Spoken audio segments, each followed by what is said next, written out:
Hey, what's up, everybody? Jazz Berganza here. Another episode of What's Next. On vacation this week, so I'm away from the home studio. This will be done through the phone, so should be interesting. My first time, anyway, doing this. Um, but sadly, the stupidity never ends. The nonsense, the shenanigans, the tomfoolery, or sadly, the insulting of thousands. Um, This one came on the 20th anniversary of 9/11, a commemoration speech by one former President, George W. Bush. Let's take a look. This comes out of Breitbart. Outrage over George W. Bush's 9/11 speech attacking American extremists. Americans are the new terrorists. Interesting. Many media and political figures expressed outrage online after former President George W. Bush appeared to use a speech commemorating the 20th anniversary of 9/11 to the January 6th Capitol protesters led by Chewbacca, to the Islamic terrorists who viciously attacked America, killing nearly 3,000 innocents and wounding double that number. Speaking at the 9/11 memorial for the Flight 93 PA, Bush recalled the September 11 attacks while warning the future terroristic threats to the United States. And let's hear. The security measures incorporated into our lives are both sources of comfort and reminders of our vulnerability. And we have seen growing evidence that the dangers to our country can come not only across borders, but from violence that gathers within. There is little cultural overlap between violent extremists abroad and violent extremists at home. But in their disdain for pluralism, in their disregard for human life, in their determination to defile national symbols, they are children of the same foul spirit, and it is our continuing duty to confront them. Okay, that was George W. Bush. Let's see. In response to that comparison, many took to Twitter to express outrage. There is no comparison between 9/11 2001 and January of 2021, tweeted Act for America, the grassroots movement, quote, dedicating to preserving America's culture, sovereignty, and security. George W. Bush is an imbecile, they added. Another quote. The only place Bush should be on is 9/11 regarding 9/11 is answering to the American people for all his lies. Washington congressional candidate and retired Army Special Forces Chief Warrant Officer Joe Kent.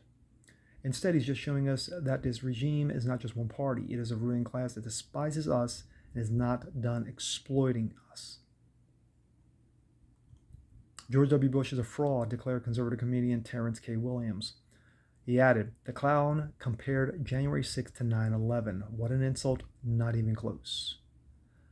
Quote, when Occupy Democrats is cheering George W. Bush, you might be confused if you haven't been paying attention, political correspondent Jack Posobiec. Bush is publicly comparing 9/11 to January 6th. They want Trump supporters treated like jihadists. Are you paying attention yet? Quote, I have personally overlooked many things that former President George W. Bush has done, but his comparison between Trump voters and jihadists from 9/11 is an absolute disgrace, retired U.S. Air Force Colonel Rob Mantis. Effing unbelievable, he continued, adding, never forget. The more I hear from George W. Bush, the more I realize I realized there was never really a choice in a presidential candidate or elections in my lifetime until 2016, Washington comic and columnist Tim Young.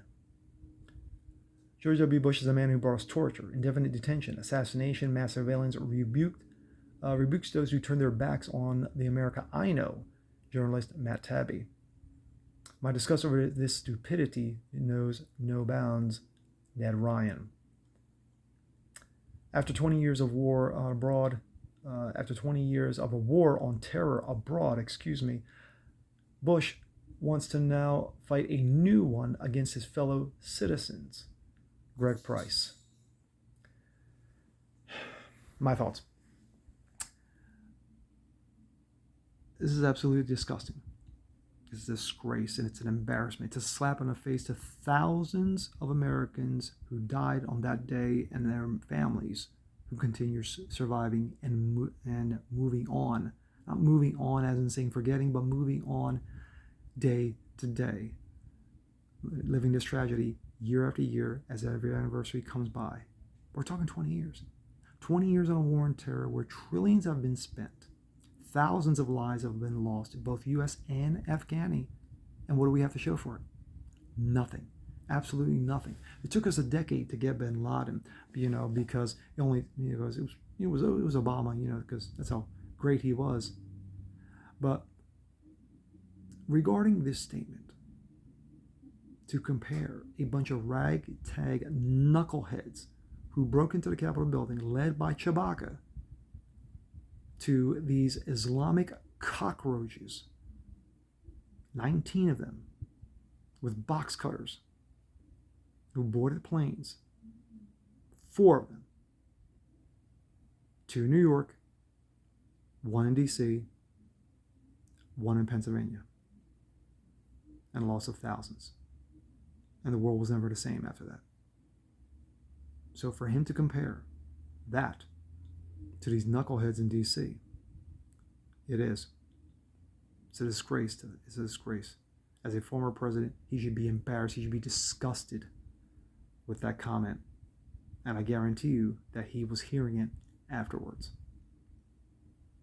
He was at the epicenter. He led the charge. Sadly, 20 years has taken a toll, not just on us, but on him as well, because he actually forgot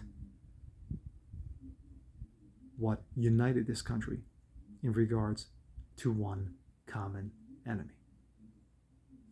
And with that being said, I'm Jasper Algonzo. This is What's Next. When you see more just like this, please leave a comment below, like it, share, subscribe to it, hit the notification bell so you never miss a thing. And we'll catch you guys next time. Peace.